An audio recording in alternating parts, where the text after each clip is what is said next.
Hey everybody, good morning, good afternoon, welcome wherever you are in the world right now. It's great to be here live from my brand new marketing suite.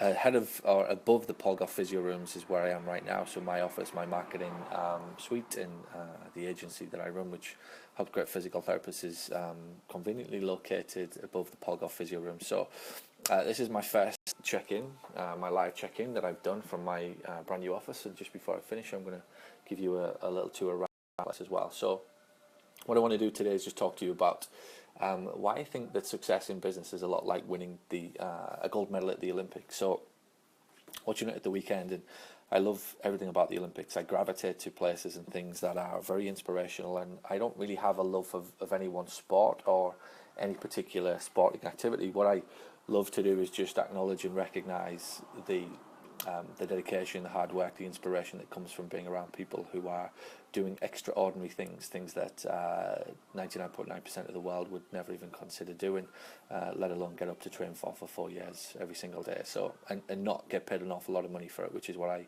really love about Olympics. I kind of get fed up of reading about sports stars who are paid multi millions and reading about their antics and the things that they do, which are often stuff that we like to think that they wouldn't do, but hey ho, they did do it. Particularly here in Britain, we have it with the soccer players, and wherever you are in the world, I'm sure you have professional soccer players or professional NFL players, baseball players, basketball players paid a crap load of money for what they do, which is fine. I don't begrudge that, but then don't always honour and respect the role and the privilege that they have and the position of authority that they're in, and obviously the example that they should be setting. So when it comes to the Olympics, it's so wonderful to see such humble people, people who are so grateful for everything that they are doing and the opportunities that they've got to spread and make the impact that they want on the world. So watching the Olympics, I realised that it has an awful lot in common with business. And one of the things is that one of the events, this thing called the decathlon, you obviously 10 different events that you've kind of got to be good at, but you only need to finish fourth in every single one of those events to actually win the gold medal. And I think that's something to digest for business owners, particularly in the physical therapy profession, because a lot of people in the profession, a lot of people who are running businesses, they're trying to be world class at one thing. Now that one thing might be their skills, it might be their techniques, their massages, their stretches, their diagnostic skills. It might be their nags and snags, their mulligan, their TMR, whatever it is that you love to do at your practice. And the problem with that is there are 9 or more other events that you've got to be good at as well, which can be marketing, it can be systems, it can be customer service, it can be metrics, it can be hiring and firing, it can be from communicating your USP, it can be social media now, it could be email marketing. There are a lot of events that you've got to be good at in the business world now. So when you think of it like that, if you're putting all your time and all your effort this week or this month or this year into attending trainings to improve your physical therapy skills, there's a very good chance that you'll be world class at one of these events, and you could finish 8th, 9th and 10th at the other things like marketing, like sales, like communication, like conversions, like websites. So if you're a small business owner, it's important to consider that fact that to get the gold medal, to win the small business Olympics, if you like, for physical therapy owners, you have to have the ability to be not necessarily world class at any one particular thing, but you've just got to be a good all-round player at everything. And if you do that, it actually makes it really simple for us business owners to win, because while other people are all focusing on this one thing and putting all their eggs into one basket, if you can commit just to being slightly better than them at everything, whether it's sales, whether it's communication, customer service, the experience that people go through, the way that you answer the phone, the way that you communicate your value, your marketing, your sales, your website, whatever it is, if you can just commit to being slightly better than your competition, then you're in with a chance of winning a gold medal and standing on that podium while the national anthem is sung for you, while the flag gets raised. And obviously in our game it means a lot of people are impacted, revenues raised, more people employed, just a general all-round great contribution to your community and the people that you serve. So let me give you an example of just not focusing on being world class at the treatment, so looking at other ways to communicate the value of what you do. So had a client of ours who we were doing some Facebook ads for, and we figured out how to get him a lot of leads using Facebook and lead quizzes for his clinics over in Nevada. And the next problem that he had once we'd kind of evolved that and got him his leads was his conversions. So he was picking up the phone and saying, "Hey, can I talk to you about the quiz that you just filled out?" And the phone was going down. People didn't want to speak to him. So hey, we were like, all right, well, do people really want to talk about quizzes, or do they want to talk about their balance and the fear that they have of falling over when they stand up from a chair? So the goal becomes, how quick can you communicate that value? Like in a New York minute. If you can't do it that fast, and you can't communicate your real intentions through the phone, through an evaluation, through a welcome greeting at a clinic, through a marketing piece, through an email, through social media, people don't want to know.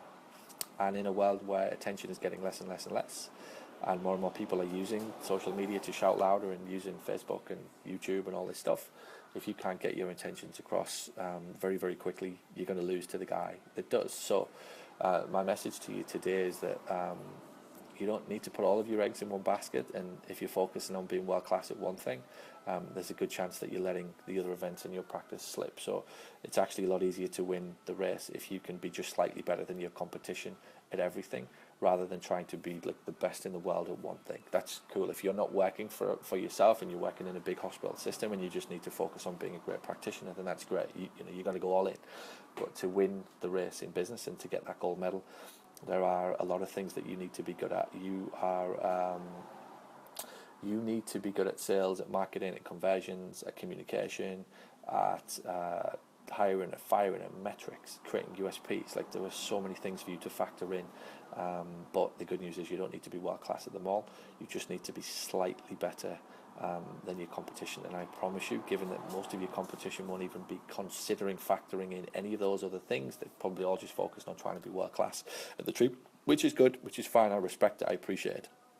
But it's very difficult for that practitioner to get above where he is now. He may be already very successful, but if he's like most business owners, you always want to get to that next level, and you won't get to that next level if you're just trying to be world class at the PT. It's a great lie that we were all told that, you know, the better you become at the practitioner or the operator, the more successful that you will be. And it's true to a certain point, but after that, if you're trying to become a successful business owner, you want staff PT, you want more admin, you want people running the trains for you, so you own them but you don't have to drive them every single day, then you've got to get better than your competition at the other factors, the other essential elements of running a business. And communicating your true intentions is, without doubt, without any hesitation, it'll factor into everything from sales to marketing to conversions to your drop-off problems to your conversion problems. Pretty much anything that you do will be solved when you're able to communicate the true and real and genuine intention of what you're trying to do, which really isn't physical therapy. That's just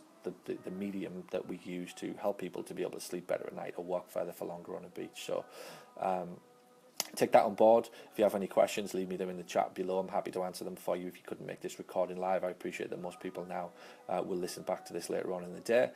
While you're watching the Olympics tonight, think about what I'm saying when the decathlon comes on. The guy or the girl that's going to win it will be, all they have to be is fourth in every single event, and they will take away the gold medal. And the rest of the field, nobody will know who they are. Nobody will want to sponsor them. They will not get go down in history. The guy or the girl that's going to win will finish fourth, and therefore are just slightly better than the rest of the pack at everything, rather than being and putting all their eggs in one basket, which a lot of people in business do, and then have the whole basket kind of collapse on them when they don't have the skills and any skills in any of the other events that they need. So leave me your messages in the chat. What I'm going to do now is I'm just going to take you for a quick little tour around our brand new suite. So this is where we're going to be running our live events. We're going to do 2 and 3 day. Going to extend the table out, so our studio is as well. We'll be running our in-clinic business building workshops from this area here. In this area, we've got it's Facebook Day on a Monday. This is Dan. This is our graphics guy, currently updating podcasts and various different things that we do. And here we have Rachel and Amy. Say hi. Doing Facebook ads for our clients right now.